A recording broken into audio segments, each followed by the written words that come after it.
파출부 주제에 원장 부인이라도 된 줄 알아? 기생충년이 감히.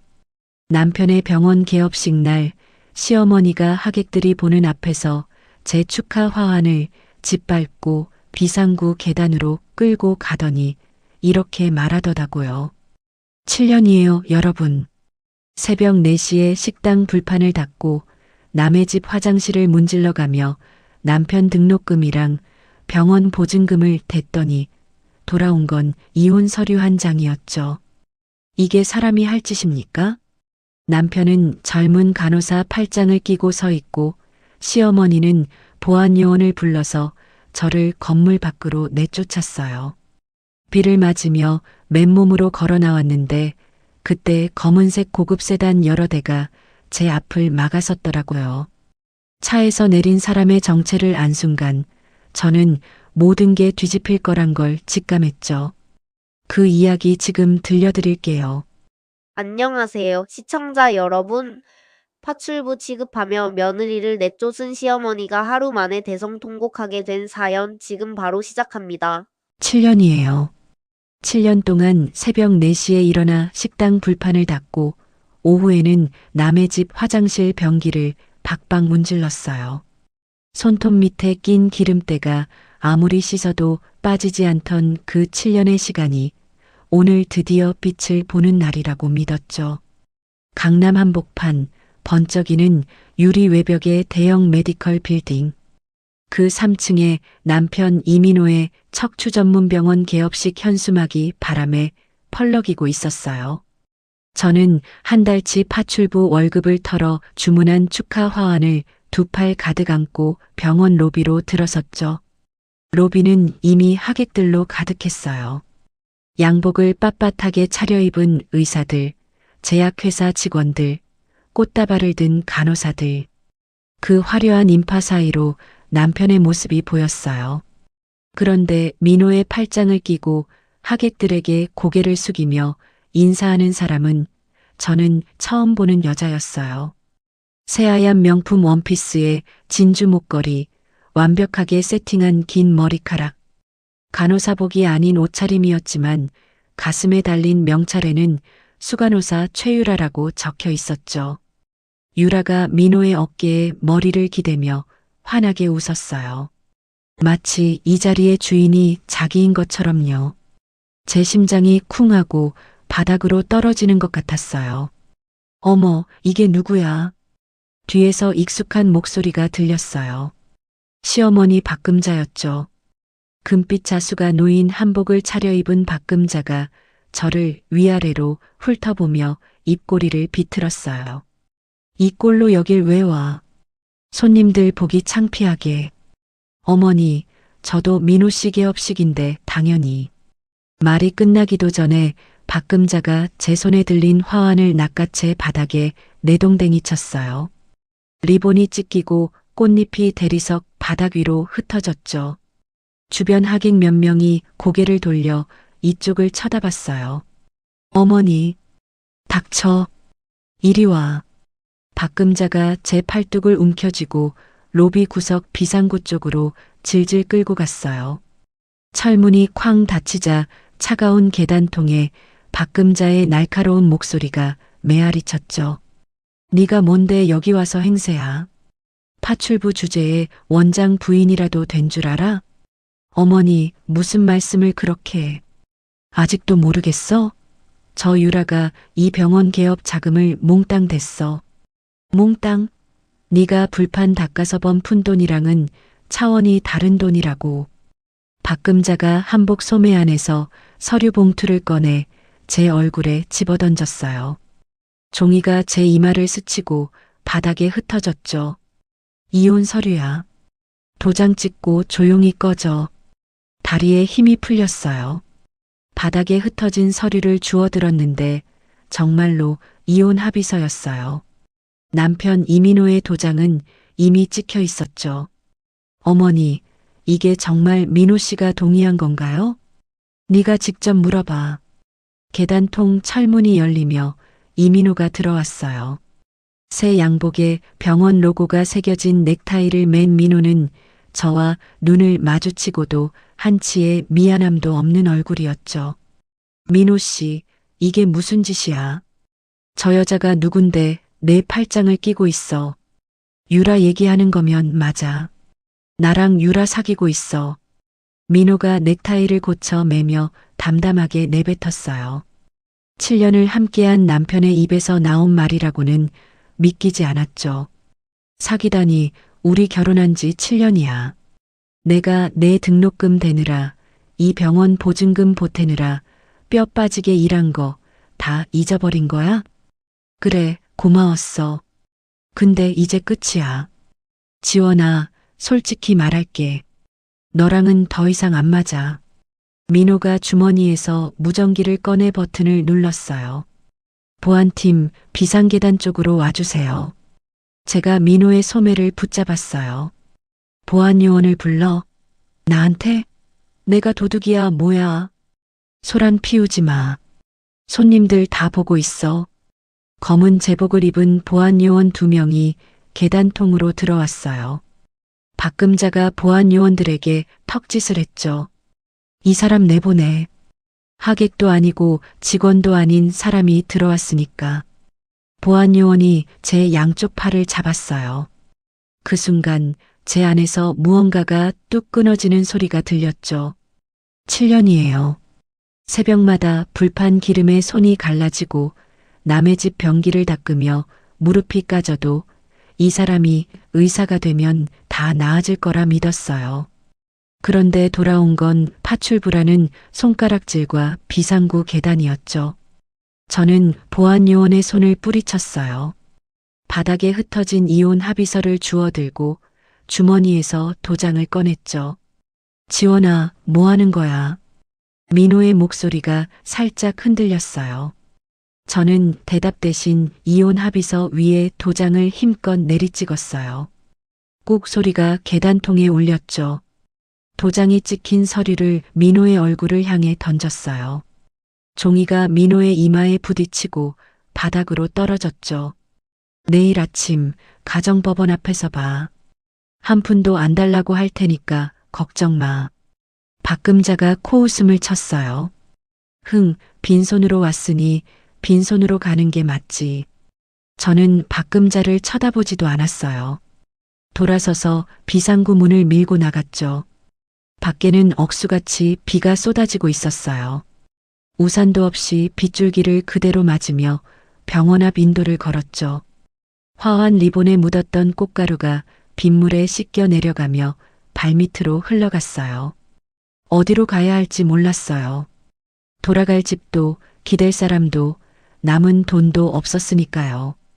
그때 등 뒤에서 묵직한 엔진 소리가 여러 대 들려왔어요. 검은색 최고급 세단 3대가 물보라를 일으키며 제 주변을 에워싸듯 멈춰섰죠. 차 문이 열리고 검은 양복의 건장한 경호원들이 일렬로 도열했어요. 맨 뒤 차의 뒷좌석 문이 열리더니 은발의 중후한 노신사가 우산도 펴지 않은 채 다급하게 뛰어내렸어요. 빗물에 흠뻑 젖은 제 앞에 선 노신사의 눈가가 붉게 물들어 있었죠. 경호원이 황급히 우산을 펼쳐들었지만 노신사는 이미 비를 온몸으로 맞고 있었어요. 지원아. 노신사가 떨리는 목소리로 제 이름을 불렀어요. 지원아, 아빠야. 아빠가 왔어. 저는 그 자리에 얼어붙었어요. 낯선 남자가 갑자기 아빠라고 부르는데 머리가 하얘졌죠. 무슨 뭔 소리예요? 누구세요? 저는 한 발짝 뒤로 물러섰어요. 노신사가 떨리는 손으로 양복 안주머니에서 낡은 사진 한 장을 꺼냈죠. 사진 속에는 갓난아기를 안고 있는 젊은 남자가 있었어요. 아기의 왼쪽 귓불 아래에 작은 점이 선명하게 찍혀 있었죠. 저도 모르게 제 왼쪽 귓불 아래를 손으로 만졌어요. 태어날 때부터 있던 그 작은 점이 손끝에 잡혔죠. 30년 전에 찍은 거야. 네가 태어난 지 100일 되던 날이었어. 노신사의 목소리가 갈라졌어요. 사정이 있었다. 너를 고아원에 맡길 수밖에 없었어. 그날부터 단 하루도 편히 잠든 적이 없었다. 저는 사진을 받아들었어요. 빗물이 사진 위로 떨어져 번졌지만 갓난아기의 얼굴이 흐릿하게 보였죠. 증거가 더 필요하면 보여줄게. 유전자 검사 결과도 있어. 노신사가 다시 안주머니에서 접힌 서류를 꺼냈어요. 병원 로고가 찍힌 유전자 검사 결과지였죠. 빗물에 젖어가는 종이 위에 친자 확률 99.99%라는 숫자가 보였어요. 고아원 기록을 추적하고 입양 서류를 뒤지고 전국의 주민 기록을 샅샅이 뒤졌어. 그러다 석 달 전에 겨우 내 위치를 찾았다. 저는 서류를 들고 있는 손이 떨리는 걸 멈출 수가 없었어요. 석 달 전이면 왜 그때 바로 안 오셨어요? 바로 가고 싶었다. 근데 갑자기 나타나면 네가 놀랄까봐 내 주변을 먼저 살폈어. 그러다 오늘 네가 쫓겨나는 걸 봤다. 노신사의 주먹이 부르르 떨렸어요. 비 맞으며 혼자 걸어가는 내 등을 보는데 더는 못 기다리겠더라. 전국의 대형 건물과 상권을 손에 쥐고 있다는 전설의 부동산 재벌 강태호 회장. 뉴스에서만 보던 그 얼굴이 빗물과 눈물로 범벅이 된 채 제 앞에 서 있었죠. 사진 속 젊은 아버지의 눈매와 지금 제 앞에 선 노신사의 눈매가 겹쳤어요.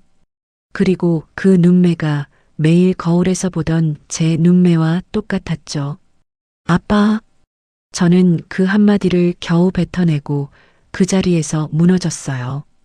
강태호 회장이 비를 맞으며 주저앉은 저를 힘껏 끌어안았죠.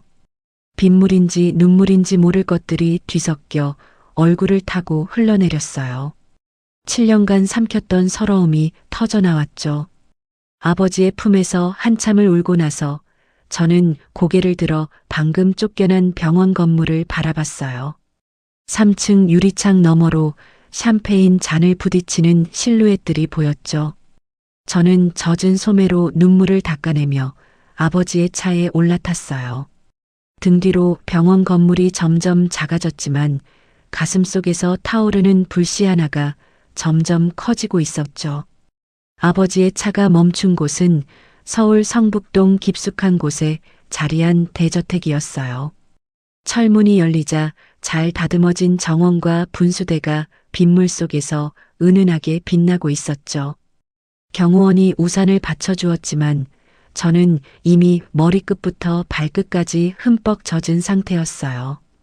현관에 들어서자 단정한 유니폼을 입은 가정부가 따뜻한 수건과 실내복을 가져다 주었죠. 아버지가 직접 제 어깨에 수건을 걸쳐주며 말했어요. 일단 뜨거운 물로 씻고 나와. 옷은 내 방에 준비해뒀다. 제 방이요?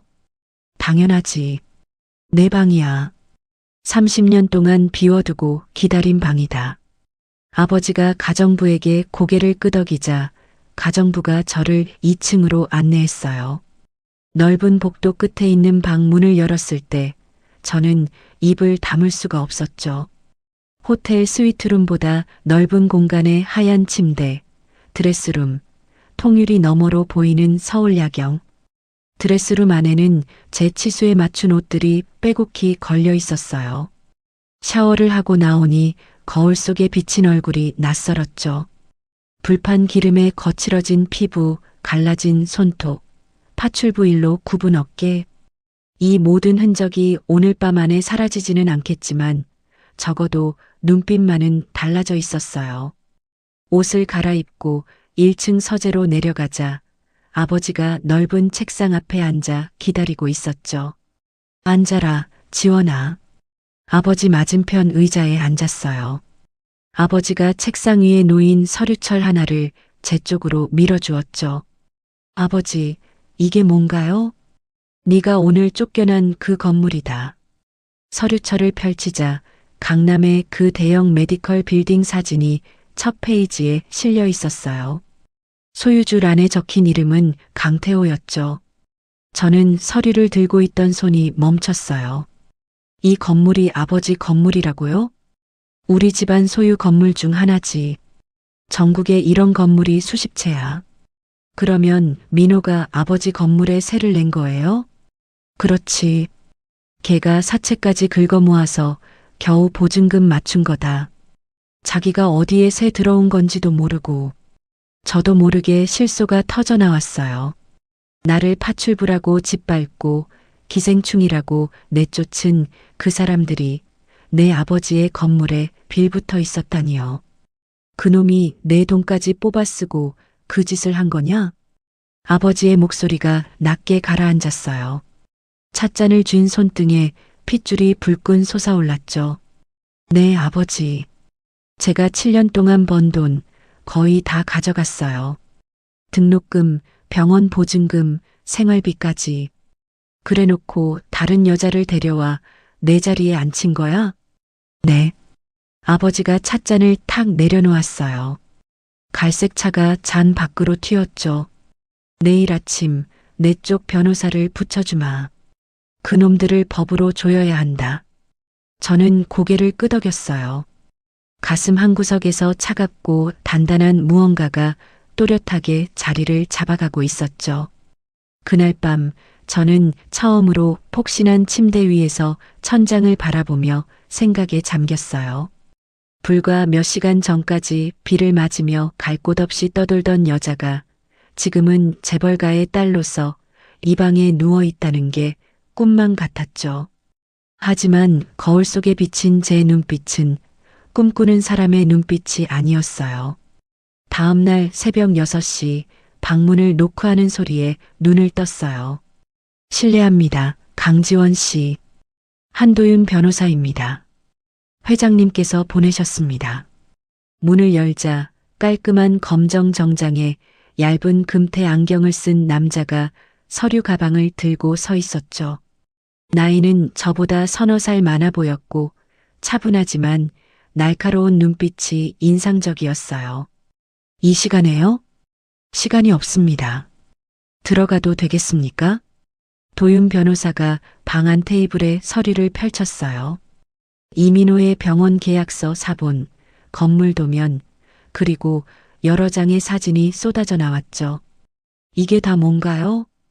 이민호 원장이 병원을 꾸미면서 건물 내부 구조를 무단으로 뜯어냈습니다.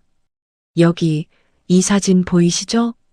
도윤 변호사가 사진 한 장을 집어들었어요. 병원 내부 공사 현장 사진이었는데 콘크리트 벽을 깨부순 흔적이 선명했죠. 이 벽은 건물 전체를 떠받치는 핵심 구조물입니다. 이걸 허가 없이 부쉈어요. 건물 안전에 심각한 문제가 생긴 겁니다. 그러면 이게 계약 위반인 건가요? 위반 정도가 아닙니다. 계약서 12조에 건물 구조를 훼손할 경우 즉각 해지할 수 있다고 명시되어 있습니다. 완벽한 퇴거 사유죠. 도윤 변호사가 안경을 고쳤으며 저를 똑바로 바라봤어요. 강지원 씨, 어떻게 하시겠습니까? 저는 1초도 망설이지 않았어요. 오늘 당장 계약 해지하고 나가라고 통보해 주세요. 알겠습니다. 오늘 오전 중으로 모든 서류를 발송하겠습니다. 도윤 변호사가 서류를 정리하며 자리에서 일어났어요. 문 앞에서 한번 멈추더니 돌아봤죠. 한 가지만 더 여쭙겠습니다. 혹시 조금이라도 봐줄 생각이 있으십니까? 없어요. 도윤 변호사의 입꼬리가 아주 미세하게 올라갔어요. 명확하시군요. 그대로 진행하겠습니다. 도윤 변호사가 나간 뒤 저는 드레스룸 문을 열었어요. 빼곡히 걸린 옷들 사이에서 검은색 맞춤 정장 한 벌을 골라 꺼냈죠. 거울 앞에 섰어요.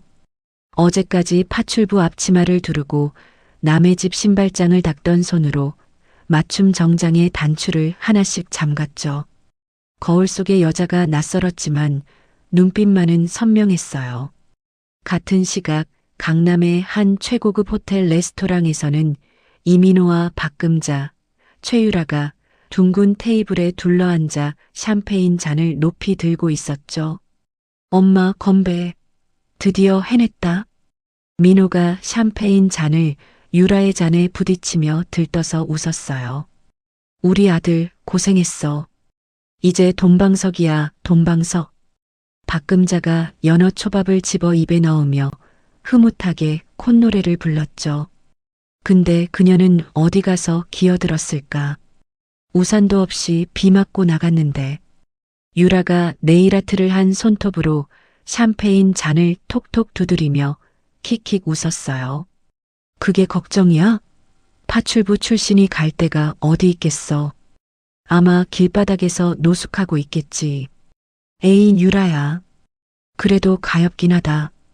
7년이나 부려먹었는데. 가엾긴. 엄마가 그러니까 저런 것들이 기어오르는 거야. 박금자가 손을 저으며 유라의 말을 받았어요. 맞아, 맞아. 기생충 같은 년이 원장 부인 자리를 탐내다니. 쯧쯧. 민호가 샴페인을 한 모금 삼키며 창밖을 바라봤어요. 이제 신경 쓸 거 없어. 내일부터 환자 예약 꽉 차 있고 돈은 물 들어올 때 노젓는 거야.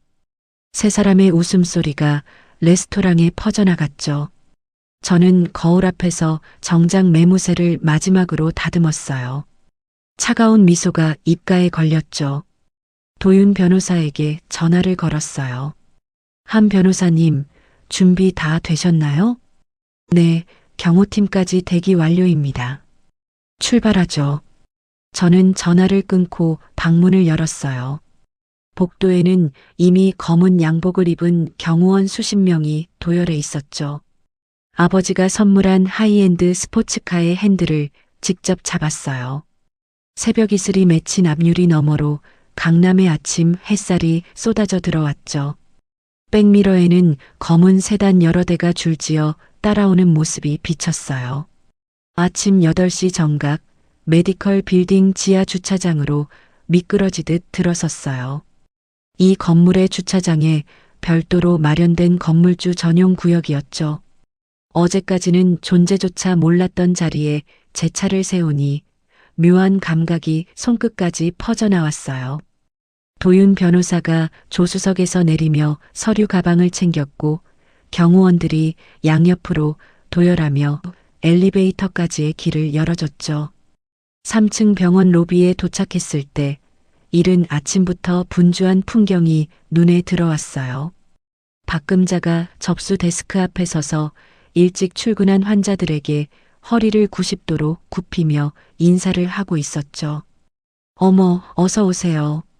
우리 아들이 직접 봐드릴 거예요. 강남 최고라니까요, 호호. 유라는 접수 데스크 안쪽에서 손톱을 다듬으며 다리를 꼬고 앉아 있었어요. 어제 개업식 때 입었던 명품 원피스 대신 타이트한 간호사복을 입고 있었지만 손목에 찬 금팔찌가 형광등 아래서 번쩍이고 있었죠. 경호원 6명이 먼저 로비로 들어서며 병원 입구 양쪽을 막아섰어요. 뒤이어 경호원 여러 명이 복도와 비상구까지 통제하자 대기 중이던 환자 2명이 놀란 눈으로 두리번거렸죠. 뭐야 이게. 박금자가 검은 양복의 경호원들을 보며 눈을 크게 떴어요. 그때 경호원들 사이로 제가 걸어 들어왔죠. 검은 맞춤 정장에 단정하게 올린 머리, 어제와는 완전히 다른 모습이었어요. 박금자의 눈이 저를 알아보는데 3초가 걸렸죠. 너 인연이. 박금자가 삿대질을 하며 달려들었어요. 미쳤어. 이게 어디라고 깡패를 데려와. 여기 내 아들 병원이야. 경호원 한 명이 팔을 벌려 박금자를 제지했어요. 박금자가 경호원의 팔을 밀치려 버둥거리다 균형을 잃고 대리석 바닥에 엉덩방아를 찧었죠. 아! 이것들이 감히.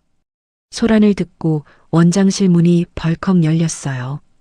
이민호가 흰 가운을 걸치다 만채 뛰어나왔죠. 로비에 도열한 경호원들과 그 한가운데 서 있는 저를 발견한 민호의 얼굴이 순식간에 굳어졌어요. 지원아? 민호가 한 발짝 뒤로 물러섰어요. 입이 반쯤 벌어진 채 저를 위아래로 훑어봤죠. 너 어떻게 이 사람들은 다 뭐야? 저는 대답하지 않았어요. 대신 한 발짝 옆으로 비켜서며 뒤에 서 있던 도윤 변호사에게 시선을 보냈죠. 도윤 변호사가 서류 가방에서 두꺼운 서류 묶음 2개를 꺼내 들고 민호 앞으로 다가갔어요. 이민호 원장님, 저는 이 건물 소유주, 즉 수석 변호사 한도윤입니다. 건물 소유주? 무슨 소리야? 나는 부동산 관리업체하고 계약했는데 그 관리업체의 실소유주가 강태호 회장님이십니다. 도윤 변호사가 첫 번째 서류를 펼쳤어요. 건물 등기부 사본과 소유권 증명서가 민호의 눈앞에 펼쳐졌죠. 그리고 이쪽은 가족관계 증명서입니다. 두 번째 서류에는 강태호 회장의 직계 가족란에 강지원이라는 이름이 선명하게 적혀 있었어요. 여기 계신 강지원 씨가 강태호 회장님의 유일한 친딸이십니다. 즉, 이 건물의 실소유주 직계 가족이시죠. 로비에 정적이 내려앉았어요. 민호의 얼굴에서 핏기가 싹 빠져나갔죠. 그게 말이 돼? 박금자가 바닥에 앉은 채 서류를 올려다보며 입을 벌렸다 닫았다를 반복했어요.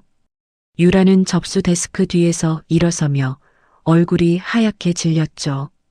도윤 변호사가 서류 가방에서 또 다른 봉투를 꺼냈어요.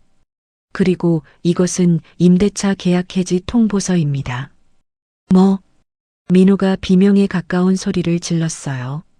이민호 원장님께서 병원 확장 공사를 하시면서 건물 핵심 구조물을 허가 없이 부수셨습니다. 이건 계약서에 명시된 즉각 해지 사유에 해당합니다.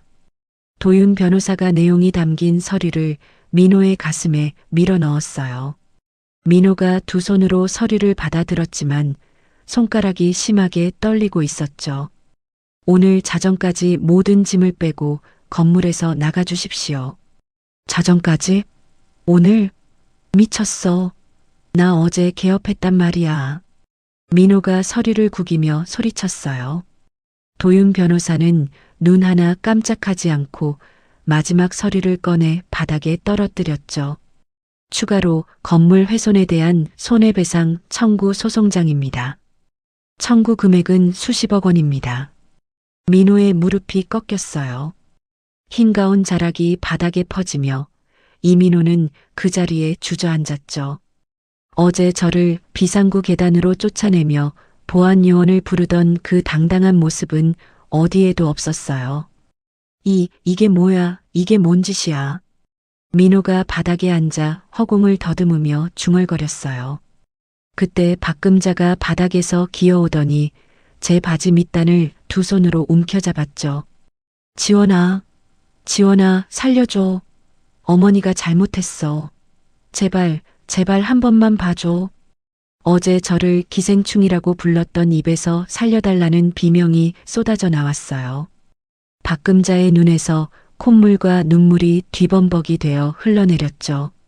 병원 입구의 차가운 대리석 바닥에 이마를 찌으며 통곡을 했어요. 제발, 이 병원 없으면 우리 다 죽어. 빚이 얼마인데. 제발, 어머니 잘못했어. 응? 저는 바짓단을 쥔 박금자의 손을 내려다봤어요. 주름진 손가락에 힘이 잔뜩 들어가 관절이 하얗게 질려 있었죠. 어제 이 손이 제 화환을 짓밟았어요. 이 손이 제 팔을 비상구 계단으로 질질 끌었죠. 이 손이 이혼 서류를 제 얼굴에 집어던졌어요. 저는 경호원에게 고개를 끄덕였어요. 경호원이 박금자의 손가락을 하나씩 떼어내며 제게서 떨어뜨렸죠. 박금자가 바닥에 납작 엎드려 울부짖었어요. 지원아, 지원아. 저는 바닥에서 오열하는 박금자와 주저앉은 민호를 내려다봤어요. 유라는 접수 데스크 뒤에서 몸을 숨기듯 웅크리고 있었죠. 어제 어머니가 저한테 뭐라고 하셨는지 기억나세요? 박금자가 울음을 멈추고 고개를 들었어요. 기생충년이 감히 원장 부인 자리를 넘본다고 하셨잖아요. 저는 허리를 숙여 박금자의 눈높이에 맞췄어요. 당신들 지옥은 이제 겨우 시작이에요. 박금자의 울음소리가 로비 전체를 가득 채웠지만 저는 돌아보지 않았어요. 경호원들이 길을 열어주는 사이로 엘리베이터를 향해 걸어갔죠. 건물 관리실은 지하 1층에 있었어요. 엘리베이터에서 내리자 도윤 변호사가 이미 관리실 앞에서 기다리고 있었죠. 강지원 씨, 건물 안전 진단 명목으로 3층 전체의 전기와 수도를 차단할 준비가 끝났습니다. 바로 해주세요. 지금 3층에 환자분들이 계십니다. 혹시 그 사람들한테는 다른 병원 안내해드리고요. 전기는 지금 당장 끊어주세요. 도윤 변호사가 관리실 문을 열고 들어갔어요. 관리실 직원이 자리에서 벌떡 일어났죠. 3층 전체 전기 수도 차단합니다. 건물 안전 점검 명령서 여기 있습니다. 도윤 변호사가 서류를 내밀자 관리실 직원이 서류를 훑어보고 고개를 끄덕였어요. 직원의 손이 배전반 스위치 위로 올라갔죠. 딸깍. 그 소리 하나로 이민호 병원의 불이 꺼졌어요. 저는 건물 맞은편 카페로 걸어갔어요. 통유리 창가 자리에 앉아 아메리카노를 한 모금 마시며 건물 3층을 올려다봤죠. 형광등이 꺼지고 어둠이 내려앉은 창문이 보였어요. 3층 병원 안에서는 난리가 나고 있었을 거예요. 제 예상대로였죠. 도윤 변호사가 10분 뒤 카페로 들어와 맞은편에 앉으며 태블릿 화면을 보여줬어요. 경호원이 건물 로비에서 찍어보내는 실시간 영상이었죠. 어두컴컴한 병원 복도에서 환자들이 핸드폰 불빛을 켜고 우왕좌왕하고 있었어요. 접수 데스크에서는 환자 보호자들이 몰려와 목소리를 높이고 있었죠. 아니, 이게 뭐예요? 예약하고 왔는데 전기가 나갔다고요? 물도 안 나와요. 화장실도 못 쓰게 생겼잖아. 당장 환불해줘요. 이런 병원 처음 봐. 환자 보호자 한 명이 접수 데스크를 주먹으로 내리쳤어요. 유라가 두 손을 내저으며 뒷걸음질 쳤죠. 잠깐만요. 지금 확인 중이니까. 확인은 무슨 확인? 어제 개업했다면서 벌써 이 모양이야? 민호가 원장실에서 뛰어나왔어요. 핸드폰 불빛으로 복도를 비추며 관리실에 전화를 걸었지만 받는 사람이 없었죠. 여보세요. 여보세요. 관리실. 왜 전화를 안 받아? 민호가 전화기를 귀에서 떼며 벽을 한 대 쳤어요. 엄마. 관리실에서 전화를 안 받아. 박금자가 어둠 속에서 비틀거리며 다가왔죠. 뭐? 그게 무슨 소리야? 내가 직접 내려갈게. 아까 그년이 한 짓 아니야? 건물주 딸이라며? 민호의 목소리가 떨렸어요. 환자 보호자 서너 명이 더 몰려와 환불을 요구했죠. 원장, 돈 내놔요, 돈. 진료비 카드 결제 취소해. 지금 당장. 민호가 두 손을 모아 환자들에게 고개를 숙였어요. 죄송합니다. 잠시만 기다려주시면. 기다려? 전기도 없는 병원에서 뭘 기다려? 환자들이 하나둘 짐을 챙겨 나가기 시작했어요. 개업 이틀째, 병원은 텅 비어갔죠. 저는 카페 창가에서 아메리카노를 천천히 저으며 그 풍경을 내려다봤어요. 쓴맛이 혀끝에 감겼지만 가슴 속에서는 뜨거운 것이 올라왔죠. 태블릿 화면 속에서 민호가 다급하게 전화를 돌리는 모습이 보였어요. 아마 돈을 빌렸던 사채업자들에게 연락하고 있을 거예요. 환자들한테 돌려줘야 할 돈, 밀린 장비 대금, 쏟아질 위약금. 당장 현금이 필요하니까요. 도윤 변호사가 찻잔을 내려놓으며 말했어요. 사채업자 쪽에는 이미 손을 써뒀습니다. 어떻게요? 이민호 원장의 병원이 건물주한테 강제로 쫓겨나서 문을 닫게 됐다는 이야기를 어깨 쪽에 조용히 흘려놨습니다. 그 사람들이 그 소문을 믿을까요? 사채업자들은 돈 냄새에 민감합니다. 떼일 것 같으면 가만히 있는 사람들이 아니죠. 도윤 변호사의 말이 끝나기가 무섭게 태블릿 화면이 다시 요동쳤어요. 건물 1층 로비로 험상궂은 남자 대여섯 명이 우르르 밀고 들어왔죠.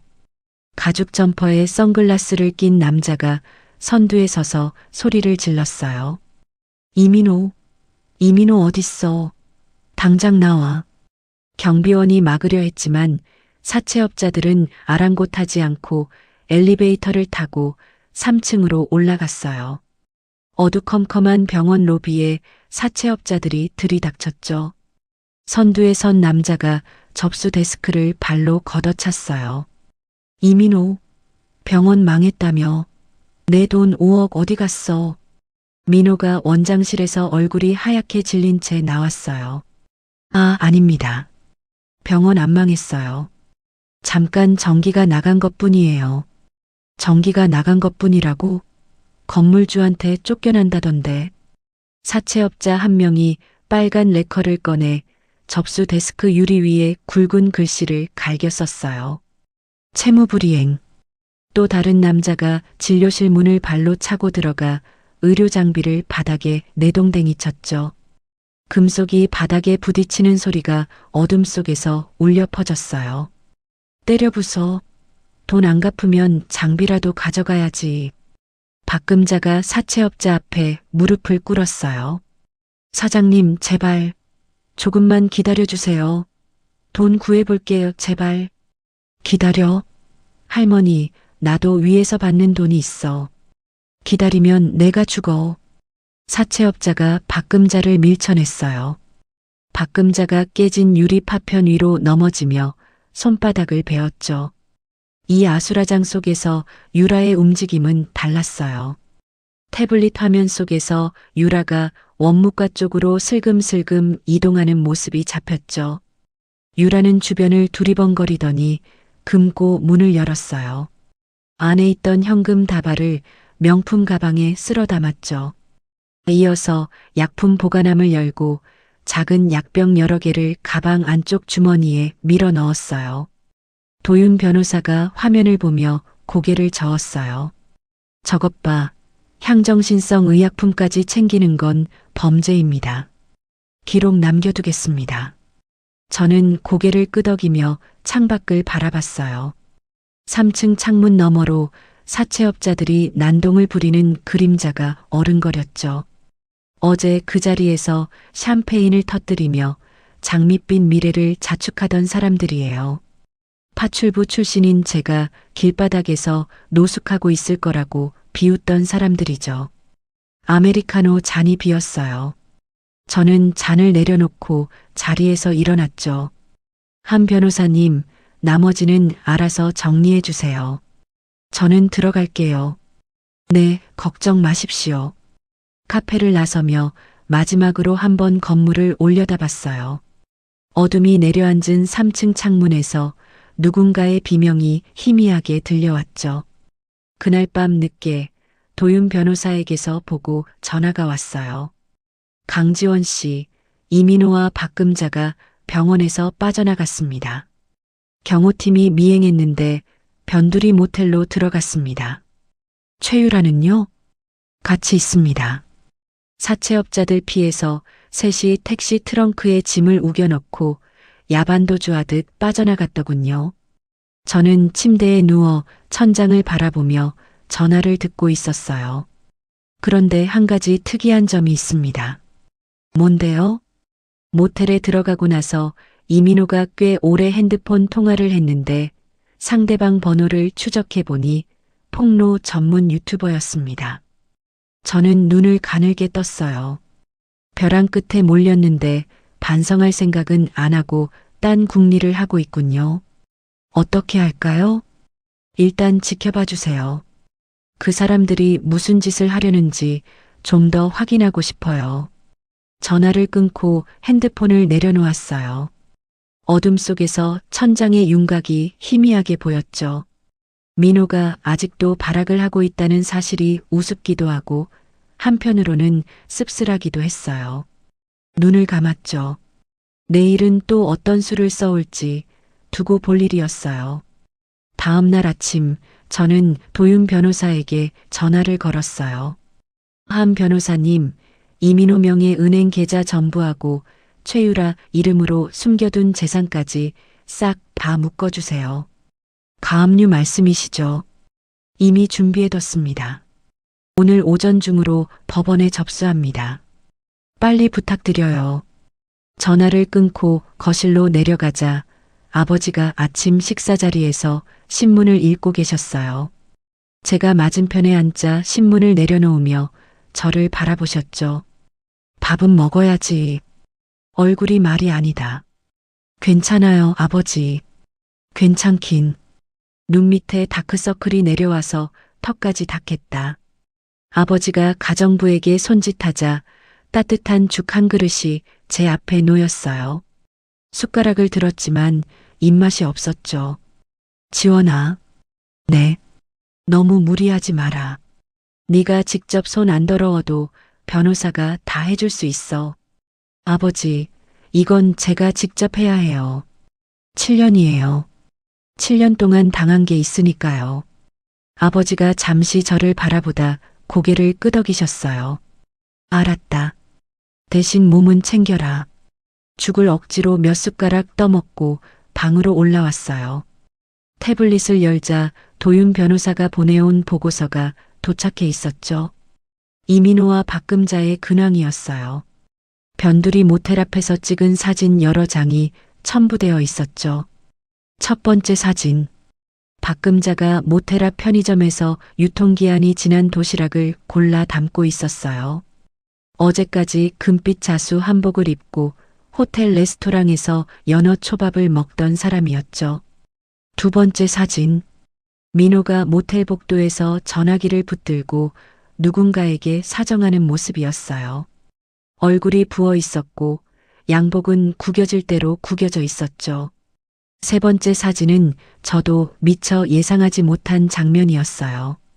유라가 큰 캐리어를 끌고 모텔을 빠져나가려는 모습이 찍혀 있었죠. 그런데 민호가 뒤에서 유라의 머리채를 붙잡고 있었어요. 도윤 변호사가 사진 아래에 메모를 남겨뒀죠. 최유라 도주 시도, 이민호와 몸싸움, 경찰 출동했으나 쌍방 합의로 종결. 저는 태블릿을 내려놓고 창밖을 바라봤어요. 성북동 저택의 넓은 정원 위로 햇살이 쏟아지고 있었죠. 7년 동안 새벽 4시에 일어나 불판을 닦을 때 이런 날이 올 거라고는 상상도 못했어요. 남의 집 화장실을 닦으며 무릎이 까질 때 민호가 시험에 붙었다는 전화를 받고 혼자 펑펑 울었죠. 그때의 눈물과 지금의 눈물은 온도가 완전히 달랐어요. 오후에 도윤 변호사가 저택으로 찾아왔어요. 서재에서 마주 앉아 도윤 변호사가 서류를 펼쳤죠. 가압류 접수 완료했습니다. 이민호 명의 계좌 3개, 최유라 명의 계좌 2개 전부 묶였습니다. 남은 돈이 얼마나 있던가요? 합쳐서 800만 원 정도입니다. 사채 이자도 못 낼 금액이죠. 저는 고개를 끄덕이며 창밖을 바라봤어요. 한 변호사님, 아버지께서 저를 의료재단 쪽 일에 참여시키신다고 하셨어요. 네, 들었습니다. 회장님께서 굉장히 기대하고 계십니다. 그 일 제대로 하려면 저 사람들이 완전히 끝나야 해요. 중간에 발목 잡히면 안 되니까요. 도윤 변호사가 안경을 고쳤으며 고개를 끄덕였죠. 동감입니다. 그런데 한 가지 신경 쓰이는 게 있습니다. 뭔데요? 어젯밤에 보고 드렸던 유튜버 건 말입니다. 추가 확인을 해봤는데 이민호가 접촉한 건 구독자 50만짜리 허위 폭로 전문 채널이었습니다. 도윤 변호사가 태블릿에서 캡처 화면을 보여줬어요. 자극적인 썸네일과 선정적인 제목들이 화면을 가득 채우고 있었죠. 이민호가 이 유튜버한테 연락해서 강지원 씨와 회장님 기업을 공격하는 영상을 만들어 달라고 의뢰한 것 같습니다. 대가는요? 나중에 합의금을 뜯어내면 절반을 주겠다고 했답니다. 지금 돈이 없으니 외상인 셈이죠. 저는 실소가 나왔어요. 빚더미에 앉아서 합의금 타령이라니요. 한 변호사님, 어떻게 하면 좋겠어요? 지금 당장 유튜버를 고발하면 됩니다. 사전에 차단하는 게 가장 안전합니다. 저는 잠시 생각에 잠겼어요. 서재 벽에 걸린 시계의 초침 소리가 또렷하게 들렸죠. 아니요. 네. 놔두세요. 도윤 변호사가 눈을 가늘게 뜨며 저를 바라봤어요. 놔두시겠다고요? 여론이 불리하게 돌아가면 회장님 기업에도 타격이 갑니다. 잡초는 뿌리째 뽑아야 해요. 한 변호사님. 제가 의자에 등을 기대며 말했죠. 지금 막으면 저 사람들이 또 다른 방법을 찾아요. 찌질하게 계속 기어 나오죠. 그러니까 한 번에 끝내야 해요. 한 번에 끝낸다면 크게 버리게 놔두는 거예요. 유튜브 영상이든 방송 출연이든 마음껏 하라고요. 판이 커질수록 뒤집었을 때 충격도 크니까. 도윤 변호사가 팔짱을 끼고 저를 한참 바라봤어요. 입꼬리가 아주 살짝 올라갔죠. 그러려면 그들의 거짓말을 한 방에 날려버릴 증거가 필요합니다. 그래서 부탁드리는 거예요. 민호가 제약회사에서 뒷돈 받은 거, 유라가 금고에서 현금이랑 약품 훔쳐간 거, 시어머니가 자작극 벌인 거, 전부 다 증거로 확보해 주세요. 시어머니 자작극이라면 조만간 할 거예요. 그 사람 성격에 자기가 맞았다고 거짓말 안 하면 이상한 거죠. 도윤 변호사가 고개를 끄덕이며 서류를 정리했어요. 알겠습니다. 모든 증거를 빈틈없이 확보해 두겠습니다. 도윤 변호사가 서재 문을 열고 나가려다 멈칫했어요. 돌아서며 조심스럽게 입을 열었죠. 강지원 씨. 네. 위험한 도박입니다. 여론이 한번 등을 돌리면 회장님과 지원 씨 모두 큰 상처를 입을 수 있어요. 알아요. 저는 자리에서 일어나 서재 창가로 걸어갔어요.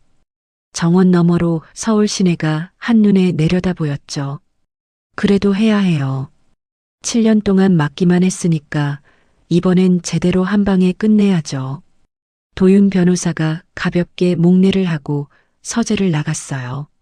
저는 창가에 서서 핸드폰을 꺼내 들었죠. 화면에는 그 폭로 전문 유튜버의 채널이 떠 있었어요. 구독자 50만, 조회수 수백만짜리 자극적인 영상들이 줄줄이 나열되어 있었죠. 마음껏 판을 벌여봐. 이민호. 저는 핸드폰 화면을 끄고 주머니에 넣었어요. 그리고 책상 서랍에서 새 노트를 꺼내 이민호가 저지른 일들의 목록을 하나하나 적어 내려가기 시작했죠. 사흘 뒤 아침 눈을 뜨자마자 핸드폰이 쉴 새 없이 울리고 있었어요. 화면을 켜는 순간 숨이 턱 막혔죠. 포털 사이트 메인 화면 상단에 자극적인 빨간 글씨의 썸네일이 걸려 있었어요. 의사 남편 등골 빼먹고 건물주 행세하는 조폭 연루녀. 영상 조회수는 이미 200만을 넘기고 있었죠. 이민호가 접촉했던 그 구독자 50만짜리 채널의 영상이었어요. 저는 침대에 앉아 영상 재생 버튼을 눌렀죠. 화면 속에 민호가 앉아 있었어요. 눈 밑에 다크서클을 짙게 깔고 일부러 며칠 안 빈 듯한 구겨진 셔츠를 입고 있었죠. 카메라를 정면으로 바라보는 민호의 눈가가 붉게 물들어 있었어요. 저는 모든 걸 잃은 사람입니다. 민호가 떨리는 목소리로 말을 시작했죠. 제 전 아내 강지원이라는 사람이 뒷골목 세력과 손잡고 제 병원을 통째로 빼앗았습니다. 저는 평생을 바쳐 의사가 됐는데 하루아침에 길거리에 나앉았습니다. 민호가 손등으로 눈물을 훔쳤어요. 연기인 걸 알면서도 얼마나 치밀하게 준비했는지가 보였죠. 강지원은 처음부터 제 돈을 노리고 접근한 사람이었어요. 저한테 폭력까지 휘둘렀습니다. 카메라가 옆으로 돌아가자 박금자가 등장했어요. 얼굴 왼쪽에 시퍼런 멍이 들어 있었고 팔뚝에도 붉은 자국이 선명했죠. 이게 다 며느리한테 맞은 거예요. 박금자가 멍든 얼굴을 카메라 가까이 들이밀며 콧물을 훌쩍였어요. 시어머니한테 주먹질을 하고 머리채를 잡고 끌고 다니고 7년 동안 지옥이었어요. 이 늙은 것이 무슨 죄라고. 박금자의 눈에서 굵은 눈물이 떨어졌죠. 댓글창에는 이미 박금자를 동정하는 글이 쏟아지고 있었어요. 저는 영상을 멈추고 도윤 변호사에게 전화를 걸었어요. 한 변호사님, 시어머니 자작극 영상 확보하셨죠? 네. 박금자 씨가 살던 아파트 엘리베이터에서 스스로 자기 얼굴을 때리는 장면이 찍혀 있습니다. 관리사무소에서 원본 확보 완료했습니다. 잘 됐네요. 저는 전화를 끊고 다시 영상 재생을 눌렀어요. 영상이 이어졌죠. 처음 보는 여자 2명이 카메라 앞에 나란히 앉아 있었어요. 저는 강지원 씨 이웃에 살았던 사람인데요. 그 집에서 매일 밤 도박판이 벌어졌어요. 남편 월급 타면 바로 다 날리고요. 맞아요. 저도 봤어요. 명품 가방에 환장해서 사채까지 쓰더라고요. 남편이 불쌍했어요. 유라가 매수한 가짜 목격자들이었죠. 한 번도 본 적 없는 얼굴들이 그럴듯하게 거짓말을 풀어놓고 있었어요. 저는 영상을 끄고 핸드폰을 침대 위에 내려놓았어요. 손이 미세하게 떨리고 있었죠. 예상했던 일이에요. 제가 허락한 일이에요. 그런데도 가슴 한쪽이 시리게 아팠어요. 옷을 갈아입고 1층으로 내려가자 아버지가 거실 소파에 앉아 태블릿으로 같은 영상을 보고 계셨어요. 태블릿을 쥔 아버지의 손등에 핏줄이 솟아 있었죠. 아버지, 다 봤다. 아버지가 태블릿을 탁 내려놓았어요.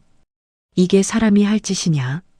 네 시어머니라는 여자, 자기 얼굴을 자기가 때려서 멍을 만들었어.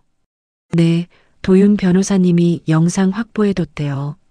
아파트 엘리베이터에서 혼자 주먹으로 자기 얼굴을 때리는 장면이 다 찍혀 있다고요. 아버지가 주먹을 불끈 쥐었다 천천히 펴셨어요. 그때 도윤 변호사에게서 다시 전화가 왔죠. 강지원 씨 상황이 심각합니다. 또 뭔가요? 지금 빌딩 앞에 사람들이 몰려들고 있습니다. 사람들이요? 영상 보고 흥분한 시민들이 피켓 들고 나와 시위를 하고 있습니다. 다른 유튜버들까지 취재한다고 몰려왔고요. 천막까지 쳤습니다. 입주민들은요? 영업 방해가 심해서 항해 전화가 빗발치고 있습니다. 1층 카페는 오물이 날아와서 문을 닫았습니다. 저는 눈을 감았어요. 예상보다 빠르게, 예상보다 크게 번지고 있었죠. 아버지가 자리에서 일어나며 말했어요. 지원아, 이사회에서도 연락이 왔다. 임원들이 난리야. 뭐라고 하던가요? 내 과거를 문제 삼으면서 재단 경영 참여를 반대한다더라. 파출부 출신이 어떻게 재단을 맡느냐고. 아버지의 목소리가 낮게 깔렸어요. 주먹을 불끈 쥐셨다가 천천히 펴셨죠. 내가 다 정리할 테니까 걱정. 아버지, 제가 할게요. 뭐? 제가 시작한 일이에요. 제가 판을 버리라고 놔뒀으니까 제가 뒤집어야죠. 아버지가 저를 한참 바라보다 고개를 끄덕이셨어요. 그 시각 변두리 모텔 방에서는 전혀 다른 풍경이 펼쳐지고 있었죠. 도윤 변호사의 보고에 따르면 민호와 박금자, 유라가 핸드폰 화면을 들여다보며 난리가 나 있었다고 해요. 도윤 변호사가 모텔 근처에 배치해둔 경호원이 녹음한 음성 파일을 보내왔어요. 재생 버튼을 누르자 민호의 들뜬 목소리가 터져나왔죠. 엄마, 댓글 봐. 다 우리 편이야. 조회수 500만 넘었어. 박금자의 목소리가 이어졌어요. 그래, 그래. 세상이 우리 편이야. 유라의 목소리도 끼어들었죠.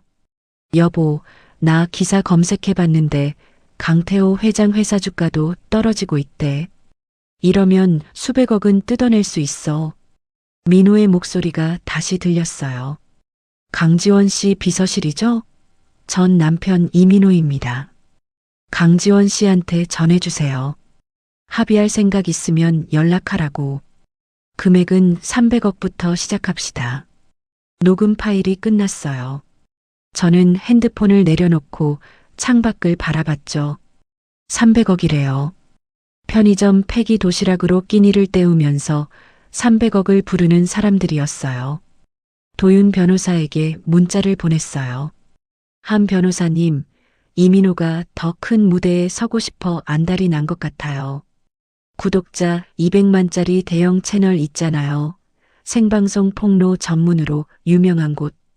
거기서 이민호가 출연할 수 있게 길을 깔아주세요. 무대가 클수록 좋아요. 1분 뒤 답장이 왔죠. 알겠습니다. 해당 채널 쪽에 은밀히 접촉하겠습니다. 그리고 이민호 측에서도 더 큰 채널을 찾고 있다는 정보가 있으니 자연스럽게 연결되도록 하겠습니다. 핸드폰을 내려놓고 의자에 등을 기댔어요. 천장의 조명이 차갑게 빛나고 있었죠. 서랍에서 노트를 꺼내 이민호가 저지른 일들의 목록을 다시 펼쳤어요. 그 옆에 도윤 변호사가 확보한 증거 목록을 하나하나 대조하며 체크 표시를 해나갔죠. 엘리베이터자의 영상, 체크. 메신저 대화 내역, 체크. 제약회사 뒷돈 장부, 체크. 유라의 금고 절도 영상, 체크. 빠진 것 없이 완벽했어요. 저는 노트를 덮고 펜을 내려놓았죠. 다음 날 저녁 8시 구독자 200만 명을 보유한 대형 폭로 채널의 생방송이 시작됐어요. 도윤 변호사가 은밀히 깔아둔 길을 따라 이민호는 더 큰 무대를 찾던 끝에 스스로 이 채널의 문을 두드렸죠. 저는 도윤 변호사와 함께 스튜디오가 있는 건물 지하 주차장에 차를 세우고 대기하고 있었어요. 태블릿으로 생방송 화면을 켰어요. 실시간 시청자 수가 빠르게 올라가고 있었죠. 3만, 5만, 8만. 스튜디오 정면에 민호가 앉아 있었어요. 며칠째 제대로 씻지 않은 듯한 머리에 구겨진 셔츠를 일부러 그대로 입고 나왔죠. 가련한 피해자 연출이었어요. 진행자가 입을 열었죠. 오늘 저희 채널에 직접 출연해주신 이민호 씨, 지난 영상이 500만 조회수를 넘기면서 전국적으로 큰 관심을 받고 계신데요. 시청자분들께 직접 말씀해 주시죠. 민호가 카메라를 정면으로 바라보며 입술을 떨었어요. 저는 한 여자 때문에 모든 걸 잃은 사람입니다. 목소리를 일부러 갈라지게 만들고 있었죠. 강지원이라는 사람은 저와 결혼하기 전부터 거짓말투성이었습니다. 착한 척, 헌신하는 척하면서 제 뒤에서는 뒷골목 세력과 손잡고 재산을 빼돌렸어요. 실시간 채팅창이 미친 듯이 올라갔어요. 저 나쁜 년 감옥 보내라. 조폭년이 건물주 행세 키읔키읔. 의사 선생님 힘내세요. 강지원 인연 신상 털어라. 민호의 눈가에 눈물이 맺혔어요. 제 어머니는 60평생 남한테 손 한 번 안 댄 분이에요. 그런 어머니를 강지원이 매일같이 때렸습니다. 멍투성이가 된 어머니 얼굴을 볼 때마다 제 가슴이 찢어졌어요. 진행자가 고개를 끄덕이며 맞장구를 쳤죠. 정말 충격적인 이야기입니다. 시청자 여러분, 지금 실시간으로 20만 명이 함께 보고 계십니다. 20만. 제가 기다리던 숫자였어요. 민호가 카메라를 똑바로 쳐다보며 목소리를 높였죠. 저는 강지원에게 그리고 강지원의 아버지 강태호 회장에게 정식으로 요구합니다. 제게 정당한 보상을 하십시오. 아니면 저는 끝까지 싸울 겁니다. 채팅창에 응원 메시지가 도배됐어요. 민호의 입꼬리가 아주 미세하게 올라가는 게 보였죠. 카메라가 잡지 못한 그 찰나의 미소를 저는 놓치지 않았어요. 태블릿을 끄고 도윤 변호사를 바라봤어요. 갈까요? 준비 다 됐습니다. 유튜버 쪽에도 확인했고 스튜디오 뒷문으로 들어가시면 됩니다. 저는 차 선바이저 거울을 내려 얼굴을 한번 확인했어요. 흐트러진 곳 없이 단정한 모습이 비쳤죠. 거울을 접고 차 문을 열었어요. 스튜디오 뒷문을 열고 좁은 복도를 지나자 카메라 뒤쪽 공간이 나왔어요. 스태프 한 명이 저를 알아보고 고개를 끄덕이며 길을 비켜줬죠. 도윤 변호사가 미리 이 채널의 진행자에게 접근해 이민호의 진짜 비리 증거를 조건으로 방송 난입을 협의해뒀어요. 진행자 입장에서도 조회수 대박이 보장된 제안을 거절할 이유가 없었죠. 스튜디오 안에서 민호의 목소리가 들려왔어요. 강지원은 사치에 미친 사람입니다. 제가 힘들게 번 돈을 도박에 쏟아부었고 저는 카메라 옆을 지나 조명이 비추는 무대 위로 걸어 들어갔어요. 제 그림자가 민호의 얼굴 위로 길게 드리워졌죠. 민호가 고개를 돌렸어요. 저를 본 순간 민호의 얼굴에서 핏기가 싹 빠져나갔죠. 의자에서 벌떡 일어나며 뒷걸음질 쳤어요. 너 왜 여기? 저는 대답하지 않았어요. 가져온 태블릿을 스튜디오 스태프에게 건넸죠. 메인 화면에 연결해 주세요. 스태프가 태블릿을 모니터에 연결하자 스튜디오 뒤쪽 대형 화면에 영상이 떴어요. 아파트 엘리베이터 아니었죠. 박금자가 혼자 서 있었어요. 주변을 두리번거리더니 두 주먹을 불끈 쥐고 자기 왼쪽 뺨을 세게 때렸어요. 한 대, 두 대, 세 대. 이어서 팔뚝을 벽 모서리에 문질러 붉은 자국을 만들었죠. 거울에 비친 자기 얼굴을 확인하며 고개를 끄덕이는 박금자의 모습까지 선명하게 찍혀 있었어요. 스튜디오가 조용해졌어요. 진행자의 입이 반쯤 벌어졌죠. 이게 뭡니까? 저는 카메라를 정면으로 바라보며 입을 열었어요. 시어머니 박금자 씨가 엘리베이터에서 스스로 자기 얼굴을 때려 멍을 만드는 영상입니다. 제가 시어머니를 때렸다는 건 처음부터 끝까지 거짓말이에요. 채팅창이 순간 멈췄다가 폭발했죠. 다음 증거 보여드릴게요. 화면이 바뀌었어요. 민호와 유라의 메신저 대화 내역이 화면 가득 떴죠. 유라 지원이 통장에서 3천만 원 더 빼냈어. 이번 달 안에 이혼 서류 밀어붙여. 민호 좋아. 그 돈이면 장비 계약금 되겠다. 이혼은 개업 끝나고 바로 실행하자. 유라 개업식 날 개 오면 어떡해? 민호 엄마가 알아서 쫓아낼 거야. 신경 쓰지 마. 저는 화면을 가리키며 말했어요. 제 통장에서 몰래 돈을 빼돌려서 병원 장비를 사고 처음부터 이혼을 계획했다는 증거입니다. 이민호 씨, 이것도 제가 조작한 거라고 하실 건가요? 민호의 입술이 파르르 떨렸어요. 마이크를 집어들더니 스태프를 향해 소리쳤죠. 방송 꺼. 당장 방송 꺼. 진행자가 두 손을 내저었어요. 이민호 씨, 지금 20만 명이 보고 있습니다. 방송을 끌 수 없습니다. 민호가 마이크를 바닥에 내던졌어요.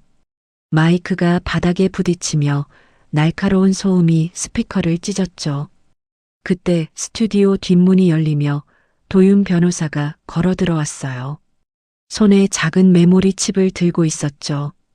이민호 원장님. 도윤 변호사가 메모리 칩을 민호의 눈앞에서 흔들었어요. 이게 뭔지 아시죠? 민호의 눈동자가 메모리 칩 위에 고정됐어요. 얼굴이 흙빛으로 변했죠. 제약회사에서 받으신 돈 전부 기록되어 있습니다. 날짜, 금액, 입금 계좌까지 전부요. 도윤 변호사가 카메라를 향해 몸을 돌렸어요. 저는 강지원 씨 측 변호사 한도윤입니다. 지금 이 자리에서 공식적으로 알려드립니다. 20만 시청자가 지켜보는 화면 앞에서 도윤 변호사가 또렷하게 선언했죠. 이민호 씨를 사기 및 의료법 위반 혐의로 오늘 오후 경찰에 긴급 고발했습니다. 수사는 이미 시작됐습니다. 채팅창이 뒤집어졌어요. 뭐야 자작극이었어? 시어머니 자기가 때린 거 소름. 이민호 이 사기꾼아. 당장 잡아가라. 강지원 씨 미안합니다. 수만 개의 댓글이 1초 단위로 쏟아져 내려갔죠. 민호가 스튜디오 한가운데서 다리에 힘이 풀려 바닥에 주저앉았어요. 두 손으로 얼굴을 감싸쥐고 헐떡거렸죠. 이건 아니야, 이건 아니라고. 저는 바닥에 주저앉은 민호를 내려다봤어요. 20만 명의 시선이 이 남자를 비추고 있었죠. 저는 카메라를 향해 가볍게 목례를 한 뒤 스튜디오를 빠져나왔어요. 복도로 나오자 도윤 변호사가 뒤따라왔죠. 수고하셨습니다. 한 변호사님이야말로요. 복도 끝 비상구 문을 밀고 밖으로 나오자 차가운 밤 공기가 얼굴을 감쌌어요. 하늘에 별이 선명하게 박혀 있었죠. 스튜디오 건물을 빠져나오자마자 도윤 변호사의 핸드폰이 울렸어요. 네, 접수 확인됐습니까? 알겠습니다. 도윤 변호사가 전화를 끊으며 저를 바라봤죠. 경찰이 스튜디오 안으로 들어갔습니다. 저는 걸음을 멈추고 돌아봤어요. 건물 유리문 너머로 형사 여러 명이 스튜디오 쪽으로 뛰어들어가는 모습이 보였죠. 5분 뒤 스튜디오 문이 열렸어요. 민호가 양손에 수갑이 채워진 채 형사 2명에게 양쪽 팔을 잡혀 끌려 나왔죠. 고개를 푹 숙이고 있었지만 건물 밖에 몰려든 취재진의 카메라 플래시가 터지자 반사적으로 얼굴을 돌렸어요. 이민호 원장, 제약회사 뒷돈 사실입니까? 사기 혐의에 대해 한마디 해주세요. 민호가 이를 악물고 고개를 숙였어요. 형사가 민호의 머리를 눌러 경찰차 뒷좌석에 태웠죠. 차 문이 닫히고 사이렌 소리와 함께 경찰차가 어둠 속으로 사라졌어요. 저는 그 빨간 후미등이 완전히 보이지 않을 때까지 서 있었어요. 가슴이 후련한지 허전한지 알 수 없는 감정이 뒤엉켜 있었죠. 도윤 변호사가 다시 전화를 받았어요. 네, 공항이요? 잡혔습니까? 수고하셨습니다. 전화를 끊은 도윤 변호사가 고개를 돌렸죠. 최유라, 공항에서 체포됐습니다. 출국금지 걸어둔 게 걸렸어요. 해외로 빠지려고 캐리어 2개를 끌고 나타났다더군요. 캐리어 안에 뭐가 있었대요? 현금하고 병원에서 빼돌린 약품들이요. 전부 압수됐습니다. 저는 고개를 끄덕이고 차를 향해 걸어갔어요. 같은 시각 변두리 모텔방에서 박금자는 작은 화면으로 생방송을 지켜보고 있었다고 해요. 나중에 도윤 변호사가 모텔 주인에게서 전해 들은 이야기였죠. 아들이 수갑을 차고 끌려나가는 장면이 화면에 뜨는 순간 박금자가 침대 위로 쓰러졌대요.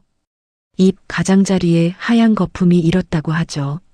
모텔 주인이 119에 신고했지만 구급차가 도착하기도 전에 사채업자 3명이 모텔 복도를 쿵쿵거리며 달려왔다고 해요.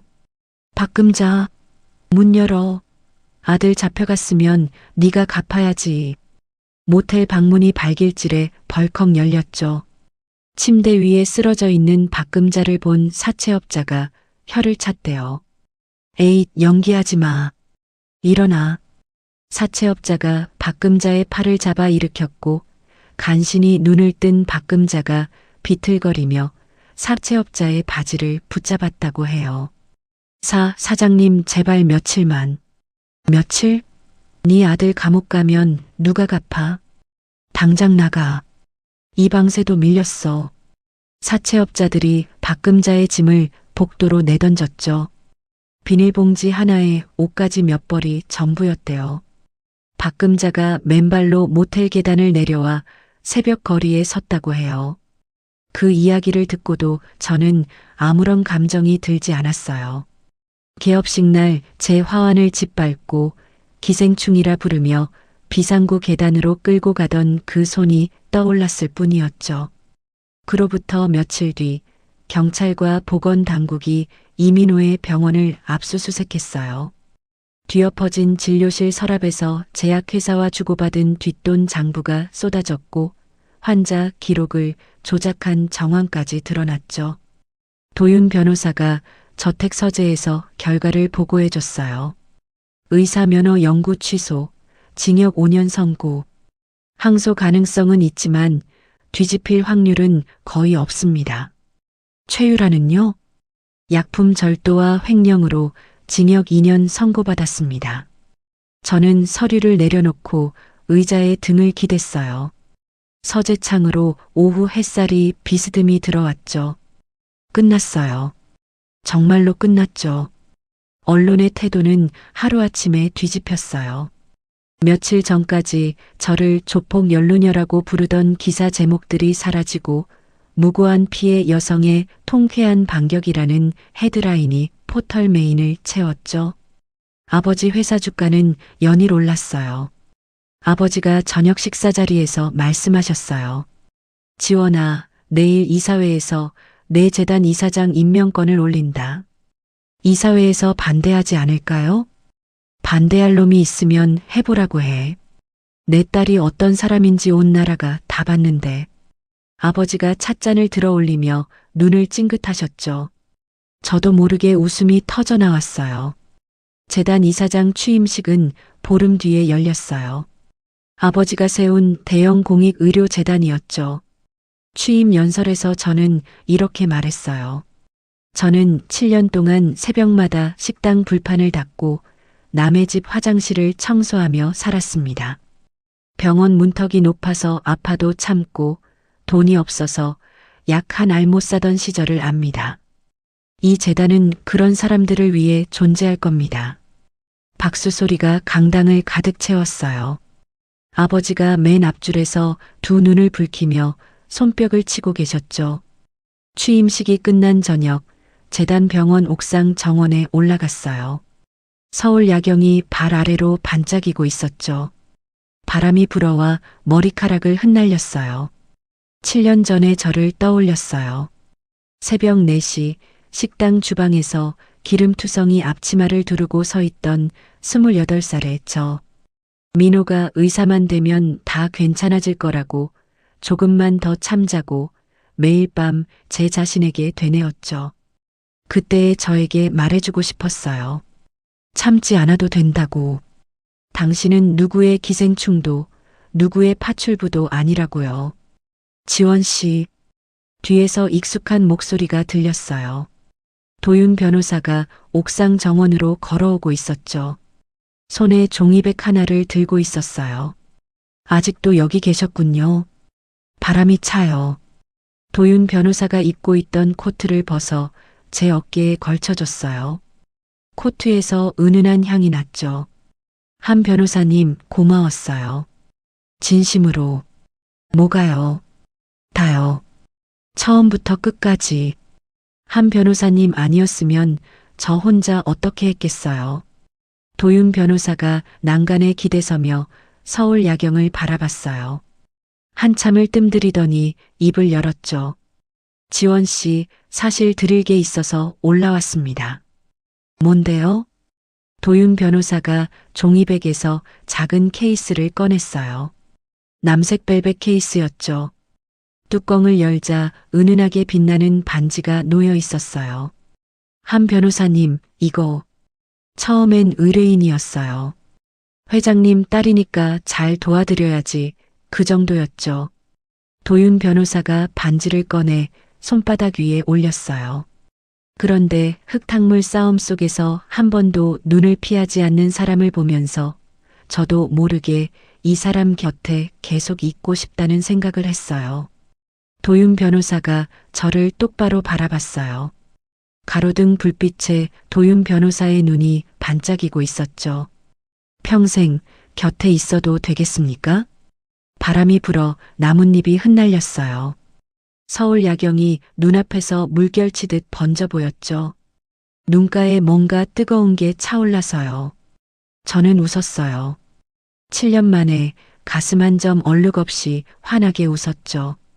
반지를 받아 왼손 약지에 끼웠어요. 손가락 위에서 반지가 작은 별처럼 빛났죠. 네. 한 글자가 밤바람을 타고 서울 하늘 위로 퍼져나갔어요. 자, 여러분. 강지원 씨의 이야기가 여기서 끝이 났습니다. 7년 동안 새벽마다 불판을 닫고 남의 집 화장실을 문지르며 남편 뒷바라지를 했던 여자. 돌아온 건 기생충이라는 손가락질과 비상구 계단이었죠. 참 기가 막힌 세상이더라고요. 근데 여러분, 사람 일은 정말 모르는 거예요. 그렇게 파출부 취급하며 내쫓았던 며느리가 바로 자기 아들이 빌려 쓰고 있던 건물 주인의 딸이었다는 거죠.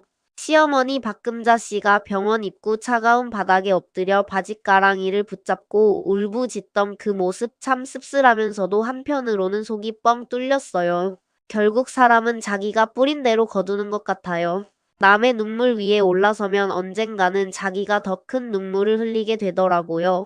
이민호 씨도 박금자 씨도 최유라 씨도 전부 그랬죠. 지원 씨가 마지막에 옥상 정원에서 환하게 웃는 모습, 저는 그 장면이 제일 좋았어요. 누군가의 기생충도 누군가의 파출부도 아닌 온전한 자기 자신으로 서는 그 모습이요. 사람은 누구나 그렇게 자기 자리를 찾을 자격이 있는 거 아니겠습니까? 이야기를 끝까지 들어주신 분이 계시다면 오늘 사연자에게 힘이 될 수 있게 댓글 하나만 남겨주세요.